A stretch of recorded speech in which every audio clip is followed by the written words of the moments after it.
What's going on, guys? Welcome to another episode of Tasty Tuesday on Tasty Loot Gaming, the show where we talk about gaming news. My name's Seth. I'm Chevy. And a quick reminder, we're in a new month, so make sure to play Mad Max and Trackmania Turbo, both offer free on PlayStation Plus. You can play those, come back at the end of the month for Plus Club, where we'll be telling you our opinions on those games. Let us know yours. And our game of the month this month is Persona 5, picked by our very own Chevy. He got drawn pick a game and pick Persona 5. So we will be playing that as well this month. Make sure to play that if you have not. It goes on sale regularly, I think you said. We'll be talking about that on our show, Game of the Month, at the end of the month. But with that, also join the Discord. Links down below. And with that, we have 4 bits of news. So let's get into it. On the next Inside Xbox, which is Xbox's announcement show, they talk about all things Xbox. There's a big update that they're going to be talking about that is going to pertain to the original Xbox backwards compatibility. They said one of our most common requests is for original Xbox backwards compatibility news, and we'll be starting off the show with a big update on just that. So yeah, they got something they're going to be talking about. They're going to be doing a full breakdown, and they also said we reserve the right to keep a moment or two fully under wraps for a proper surprise. It's worth mentioning that they have 13 games already from the original Xbox that are compatible with the Xbox One, some of them being Black, Psychonauts, Prince of Persia, Star Wars, Knights of the Old Republic. And that's going to be on Tuesday, April 10th at 3:30 p.m. PST. What do we think about... What are they going to announce? What do we want them to announce? And are we excited? I don't know exactly what they're going to announce. It would be really crazy if they just came out and said, hey, we managed to get them all to work, so here you go. That'd be fucking crazy. Yeah. Something just like an emulator just clicked and worked. Yeah. No, and that'd be cool. One thing we've said a million times, Microsoft's really good about like features when it comes to the Xbox. And I've said multiple times in previous episodes, when it comes to even Sony, I'd like my PlayStation purchases at least to transfer over. So that'd be great. I want to play everything in one place. There's one thing that's great about PC gaming, and if the Xbox can do that, where you have your all the way from the original all the way to Xbox One available on one box, that's less stuff you have to own. It's great. Less things to hook up to TV, less things to plug into the wall, etc. So I think that's awesome, and I really hope that they do that. And even for me personally, I wasn't a huge fan of the original Xbox. There's nothing there for me besides one game, which I already own, and cool, I'll be able to play that. But I'm not clamoring for this. I still think it's awesome though, because it is just more content for people who own the system. I think it's interesting you bring up PC, because thinking about this, and obviously it being Microsoft, I kind of see maybe that they are viewing this console as a light PC almost, because they obviously have the Windows 10 interface that they're working with, and a lot of ideas that seem like almost like a PC, like being able to use most webcams for streaming, mouse and keyboard support coming out soon. However, really crappy headset support. Yeah, really shitty headset support for sure. That's the one thing that they need to work on. But yeah, if the future plans for this console is to all around be able to play the whole legacy of Xbox on it, that's amazing. They'd be doing what nobody's doing.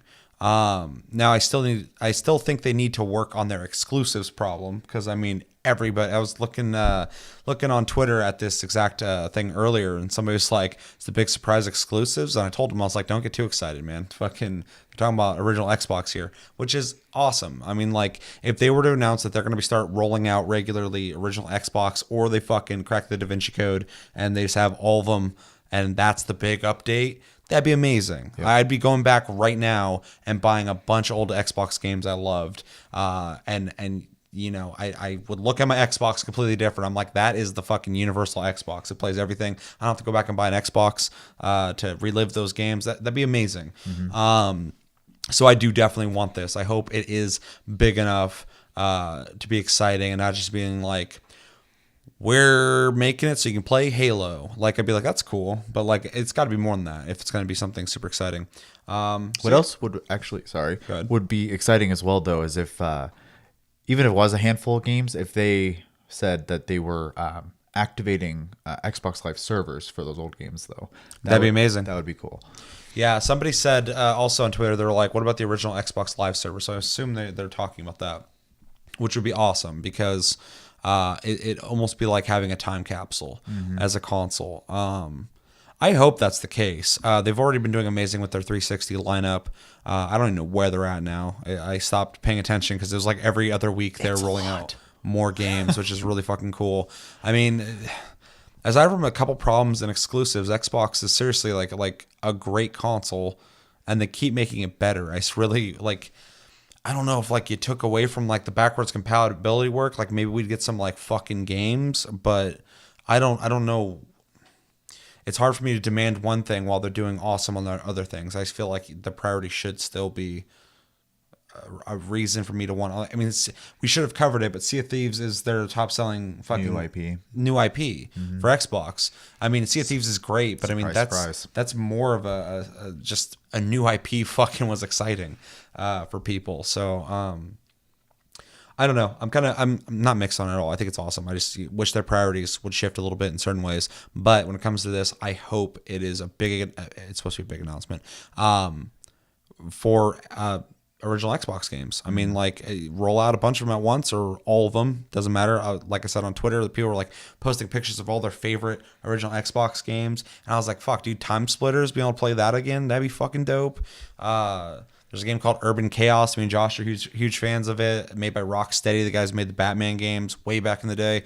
That game be dope to fucking play. I would not be surprised if they didn't fucking put that on the list though, because nobody played it.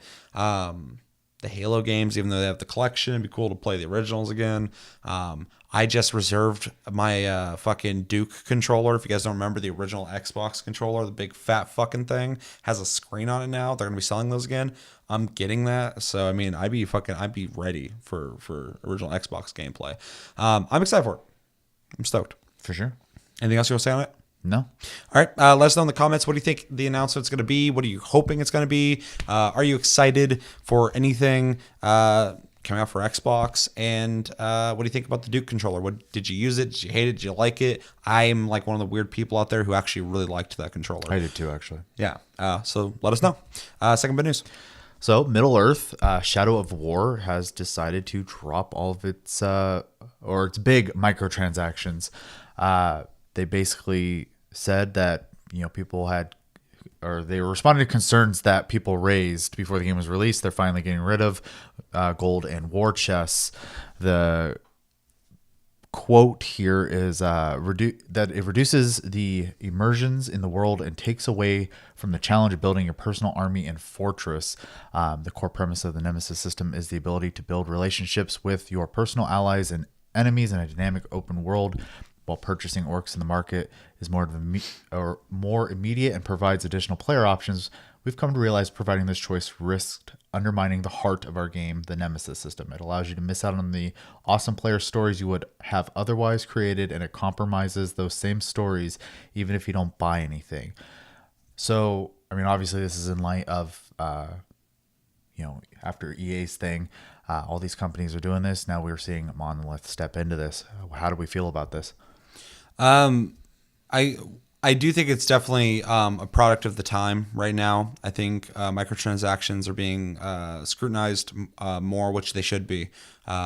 People kind of overstep their bounds, or at EA, trying to get more out of people than they needed to, and it didn't work out for them. So I think that is part of this, but I also think Monolith is a company that I actually really like. They made the original Fear games, and I think Fear is my favorite first-person shooter of all time, at least one of them. So I love these guys, but they made the last, what was it called? Middle-earth. Yeah, the last Middle-earth game, and it was decent, but it did pretty well. So obviously with this one, they got to go bigger and better. But I can't imagine what is it, WB Games? Yep. I can't imagine they could see the cash cow that was the last game and the potential cash cow of this game, and not start thinking about how they could probably monetize it. Maybe it was Monolith, I don't know, but I assume that WB probably had a pretty big say in that. A lot of people are kind of talking shit and saying that they're doing this late. I would prefer them do it at all than not. So, if they got to the point where the fans complained enough, or they had a change of heart, or they were like, you know what, maybe we can, strike a deal with WB and go, we don't really like the way this is affecting our game. Can we take it out? Whatever the reason is, I'm glad they did it, because I do agree it does take away from the immersion of the game. I do kind of get not really sick of it. I don't care if you buy a game and you want to spend extra money to progress further, and as long as it doesn't affect me. But I do think it's kind of lame. It does kind of kill. If you're a game developer, it kind of cheapens your hard work on a game when you're giving people shortcuts. And I understand people want to monetize people's experiences, and maybe people who work a lot, they want to give them avenues to give them more money to make the game, easier for them. That's fine, but I agree 100% with them. Like, it does cheapen the experience if you can buy orcs or whatever in the game. One of the big selling points of the game is the nemesis system, and now the your partners also have like a nemesis system where they evolve too. And if you're not organically meeting them in the field and creating these bonds with them, I think you are absolutely cheapening the experience by just purchasing them. It's complicated, but I think it's better off that they get rid of it. And I think they realize that too, for whatever means that they came to that conclusion. So I think it's a good thing all around, even if it was this late. I mean, you pretty much said everything I was thinking. I'm tired. I'm babbling. It is better late than never, though. Hopefully this is a lesson going forward for them, because it is late, and most people who are interested in this game have played it. So, or probably aren't going to pick it up. Yeah. So, I mean, it could have just also been a case of like, oh, this is bad right now. This can make us look good. We've already made all the money we're going to make off microtransactions. That's another thing I thought about too, is maybe they've already got to the point where, like, the sales aren't necessarily high anymore, or the system didn't work as well as they wanted to, and they're saving face. I mean, there's a lot of things that could be going into this. I just hope this is a show of what's to come in the future for them, because I would obviously, and I think most people would agree, would prefer not to see these kind of systems in games. It's kind of, honestly, it's more so, I think, reserved for mobile games, which are meant to be 5-minute experiences versus a sit-down game where I'm sure a great deal of you are sitting down for hours. So, yeah, no, I agree. Like you kind of said too, like if anything, if there's anything to take away from this, regardless of where you stand, when you bought it, if you're not going to buy it, blah, blah, blah, blah. Hopefully it's just a lesson going forward, and it's something that will stick with them to just not implement something like this, so they don't have to do this all over again. I think that'd be the best course of action after this.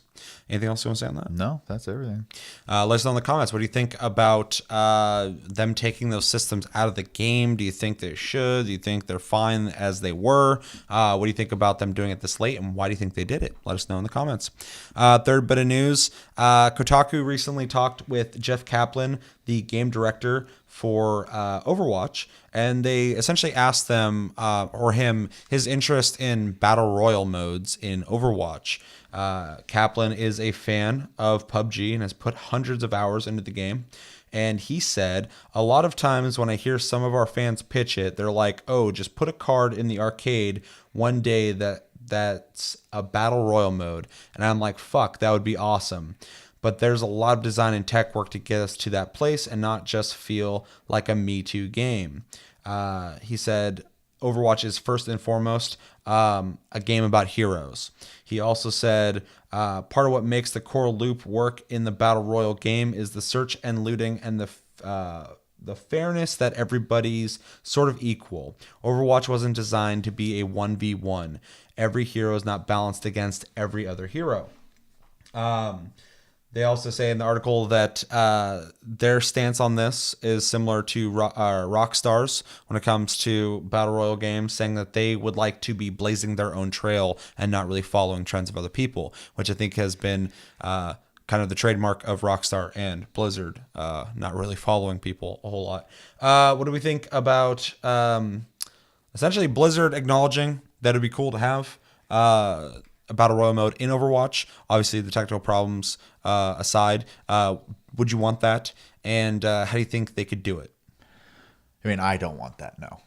But I don't like battle royale games. I do want to say, though, I think this is more likely something that Blizzard would make a new game similar to how they do like Heroes of the Storm that just had characters from all their games. That's a good idea. And they would just throw them in a battle royal game. I don't think you'll see it so much as an add-on for Overwatch. And if they do, like he said, there's a lot of stuff that has to be done there. As soon as before you even got to where he said it, I was in my head, I was thinking, the game's already kind of set up like rock, paper, scissors with the heroes, and you can't, like, one person runs into another, they're gonna have a clear advantage. So, yeah, it's a little more complicated than just making a mode. There are aspects that like certain things I was like, yeah, it'd be kind of hard to do that. But then other things, when I'm reading that, I'm like, yeah, that's a good point. Like in a battle royal game, you get dropped down and you're on the same footing as anybody else. Yep. It's what you find that gives you the advantage, and that's all the roll of the dice and your skill level with what you do with that.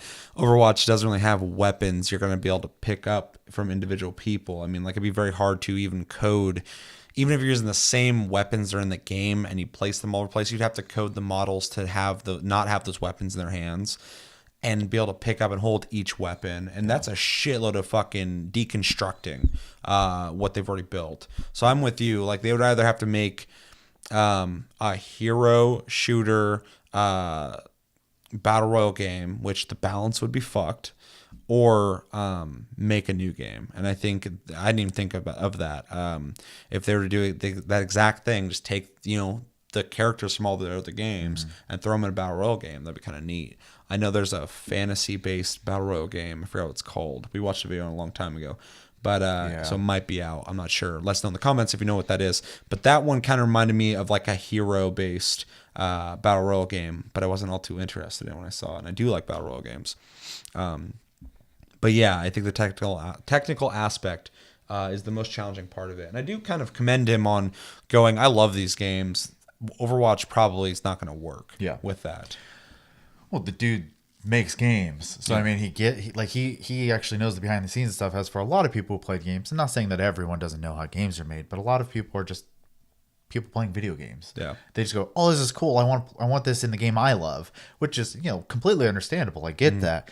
But you have to be realistic. It's the same when people who own Switches are like, "Oh, bring that game to Switch." It's not always that easy. Like, you're not getting Cyberpunk. Sorry. Yeah, I mean, yeah, it sucks, but you have to be realistic about these things. So, and I think his response is like spot on, perfect. So, well, and Overwatch has a core concept, and to stray from that, I think cheapens the experience. Yeah. Overwatch is Overwatch. I mean, it doesn't need to follow anybody. Could they add like an event where there's like 5 people who are the most balanced to stand on their own, and you could pick one of those guys, it's like on a map, and there is like you kill the person, they're out of the game real quick mode that's similar to Battle Royale? Sure, they could do that, but it's not going to be what you want. Yeah. So, but to answer a question I asked you when I was asking if you would want this, if they can make it work, I wouldn't mind them making the mode. I don't see it, man. I don't see Overwatch in a big open area running around hiding. It's just not set up. I barely saw Fortnite do it. And now they've made some changes to it. You can like crouch now and shit, which you couldn't do originally. And it is what it is now. Fortnite's fucking huge. Yeah. So I can't rule it out completely, but I just don't see it happening. Yeah, definitely never say never, because I mean, if you look at Warframe 5 years ago and look at it now, so I mean, yeah, completely different games. So I mean, it's possible they might have an idea, and like they said, they'll have their own spin on it if they do it. But I don't see it likely. I honestly think it's more likely for Blizzard to just make a separate game. Yeah, I agree. 100%. It doesn't even necessarily have to be a hero-based game. It could just be you play as the heroes, and maybe they just have the skin, passive perks of some sort. Yeah, but you still are picking up. Or maybe every character has a skill or two, and there's like orbs you can randomly find, which will activate it, and you can use it like once, which would be kind of interesting because it still give that element of like, I don't know if I'm going to get that or not this time. So we'll see. Yeah, let us know in the comments. What do you think about a battle royal mode in Overwatch? Do you think it's doable? Do you want that? How would you do it if you were doing it? And what do you think about Shoei's idea about making a separate game for that? I think it's a great idea. I think it's the only way they could do it, but let us know your thoughts on that. And how do you feel about battle royal games? across the board. Do you like Overwatch? Do you like not Overwatch? Fortnite, PUBG, and whatever other ones? Let us know. Last bit of news. Speaking of battle royale games, Dying Light, which is over 3 years old at this point, I believe, is getting a battle royale mode. Now, it's not going to be quite the same as something like PUBG or Fortnite where you have 100 people. This is going to be a 6-player random location, you versus the zombies versus the other people, and it kind of has a division twist to it where you're picking up items and you have to get to a helicopter. In this case, it'll be vials of a serum, and you have to hit a certain amount before you can get to the helicopter. They basically have here saying that you'll be, doing, where'd it go? You're looking for specific infected. That's what it was. So specific elite infected, and I guess GameSpot got a chance to try it, and they said that it sounded kind of gimmicky at first, but actually playing it was super tense. And oftentimes when you saw another player, your initial reaction was to not let them see you and run away, so you didn't lose your vials. What do you think about this mode? What do you think about the continued support of Dying Light? And are you excited for another battle royale type mode? First off, I'm a huge fan of Dying Light. I like Techland. I like what they've done with oh god, what was the other zombie game? The one that's not Dead Island. Dead Island, thank you. Dead Island was cool, very buggy, but cool. Dying Light is a continuation and cousin of that game, and it's really fucking good. If you have not played it, go check it out. They're still supporting it 3 years later, which is insane. I can't believe that shit. They've been doing it for a while. They added like expansion packs with vehicles, all this crazy shit, and now they're adding this. I welcome it. I thought it needed some kind of adversarial mode. I thought like a capture the flag parkour game would be cool, but they didn't do that. But they're doing this. I watched gameplay footage of it, and it looks cool. It makes me want to reinstall the game and play it again because I really, really liked it. It's really fun, especially with people. But the thing that kind of worries me, and it might be just the guy I was watching, a lot of people in games journalism can't play video games very well for some fucking reason. I don't get it. Like they want to write about games, but they can't play them very well. Anyway, he was like running around, like trying to interact with things that you couldn't interact with. And I'm like, did you ever play the original game? And then he sees a dude and he like shoots at him like with a fucking bow and arrow like 3 times, misses him. The guy runs up, drop kicks him. So he fucking runs away. And then towards the end, these rounds seem kind of like burst rounds. They're not like super drawn out, which I kind of like. I think some battle royale games should make shorter versions. That's one thing when I'm playing PUBG Mobile right now. I'm like, I wish it was a smaller version of this so I could play during lunch and not spend 45 minutes playing the game. Anyway, but all 6 players like got to the helicopter, and it's just a fucking battle royal of all these guys like running around, throwing shit at each other, kicking each other, and not a whole lot was getting accomplished. Everyone's just like falling off cliffs and climbing back up them, and it looks fun. I want to try it, but it seems like it needs some kind of, I don't know, balancing or like stronger objective or something. I'm not sure. I'd have to try it to know for sure, but just watching that guy play, I felt frustrated. Yeah. I felt like he wasn't accomplishing anything. It's really weird that you said that they all made it because it says right here you get 1 life. So they just did not die, apparently. All of them fucking just ran to the end, and they were all just standing there looking at each other, swinging and shit. And I was like, that's crazy. Somebody do something, man. Someone fucking kill him. He's not even looking at you, hit him. What are you doing? It sounds like it was a bad video to me. Sounds like it's bad players. But, I mean, in the case where you have 1 life, that would add an element of stress to it, obviously.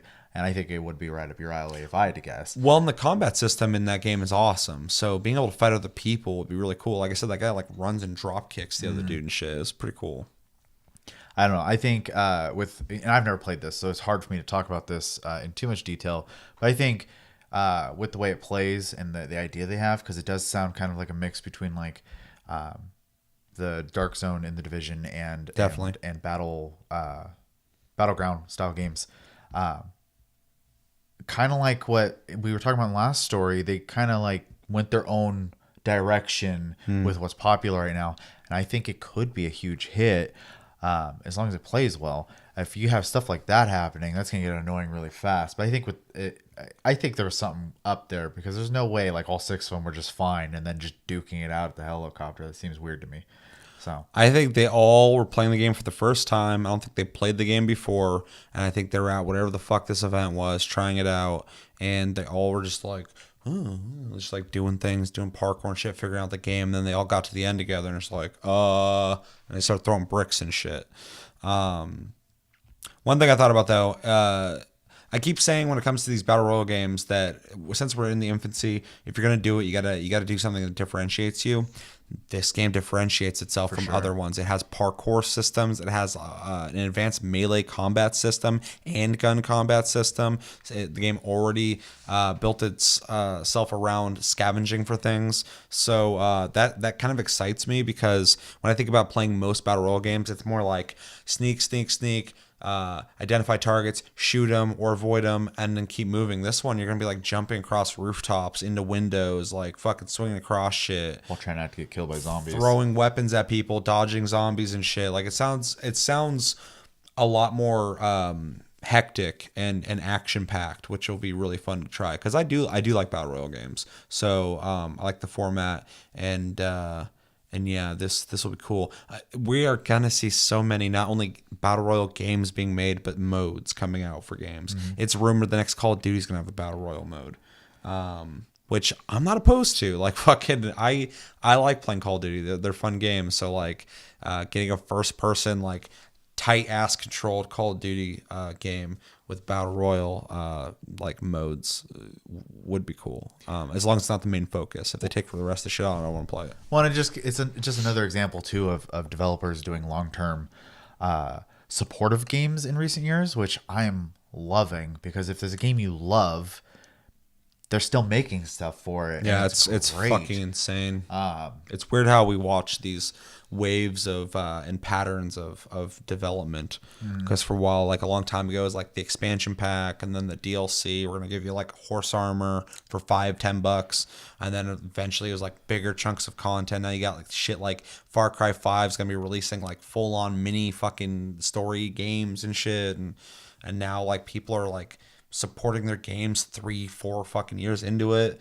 Siege, like it's crazy to see these like weird patterns. Yeah, and coming from someone who's like really into playing like MMOs and stuff like that, I like watching a single game evolve and get more and more content and stuff like that. And even outside of the MMO spectrum, it's exciting prospect for me. Even using the example like Final Fantasy 15, they got all the different chapters. You get more story and lore for characters in the game. You got the multiplayer mode, and they're still going to do another year of DLCs at this point. And like I said, it's these guys over 3 years now. They got 2 more DLCs coming out. One of them being this battle royale. So it's crazy. Which is crazy, yeah. Just because this game I think did fine, but it's not like a huge game. I don't know a lot of people played it. The people playing it are still playing it. Obviously, they wouldn't be supporting it. I kind of want to download it like right after we are done filming this because I like the game regardless, and to try out that mode. When's the mode come out? I don't know if they have a release date. I think they just said it's in the plans. Yeah. Well, yeah. I mean, it's pretty far ahead considering the video I watched seemed pretty legit. No date. But yeah, just kind of fucking condense all this. I'm excited for that mode. I want to try it. I'm going to reinstall it just for that. Battle Royale modes I welcome as long as people keep them unique and to their strengths of whatever they're doing. It will get oversaturated though, 100%. Oh yeah. It's already starting to do it. So, how long do you think it's gonna last? I think like 2 years. I was gonna say about 2 years. Yeah. Yeah, that seems all right. I think people are gonna get. Here's the problem. I don't necessarily think it's that people are gonna get burnt out as much as there's gonna be too many of them, and so the player bases are gonna get thin. Yep. Which is what happened with MMOs. It's what happened with survival games. Yeah. Like DayZ. Everyone started making them. Everybody started trying all the other ones. I bought every single one of them. And I couldn't stick to one because different people were playing different ones, and I was like, and I stopped playing them. So it's tough. Same thing will happen here. And I think it's turning into Tasty Chaos, but I think that's a problem with a lot of like multiplayer games, anyways. Is that when one is successful, everyone makes it. It's one thing I appreciate about single player games is that you you just get to play that and you get your experience and you can be done. So That's the fucked up thing about first person shooters, though, is like those have been locked in for a long time. There used to be a shitload of different first person shooters that came out, and then people just weren't making the same quality of first person shooters, like online first person shooters, as like Battlefield and Call of Duty. So people just gave up. Because other than that, there's like Halo, and those don't come out very often. yeah. So it's weird how popular first person shooters are, but how like not diverse it is nowadays. Which like back in like 360 days and the Xbox days, there's too many first person shooters. Yeah. Half time every game coming out, it's like, this is the Halo killer, this is the Halo killer, this is the Halo killer. And playing like, this game's garbage. This game's garbage. Fuck Project Snowblind. Fuck Pariah. Fuck all these random games coming out. Nowadays we have like the same like 3 games come out, so it's interesting to see. There's a lot of shit to say, so let us know in the comments. What do you think about, again, Battle Royale modes coming out for games, supporting games up to 3 years? Did you play Dying Light? What did you think of it? Are you interested in playing this? Will you pick the game up for it? What do you think about having only 6 people in a Battle Royale game?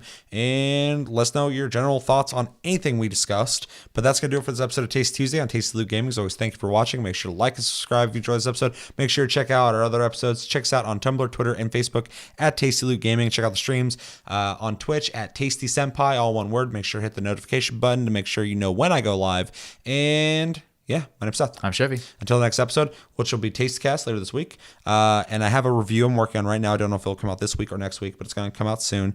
But until then, have a good week, guys, and take it easy.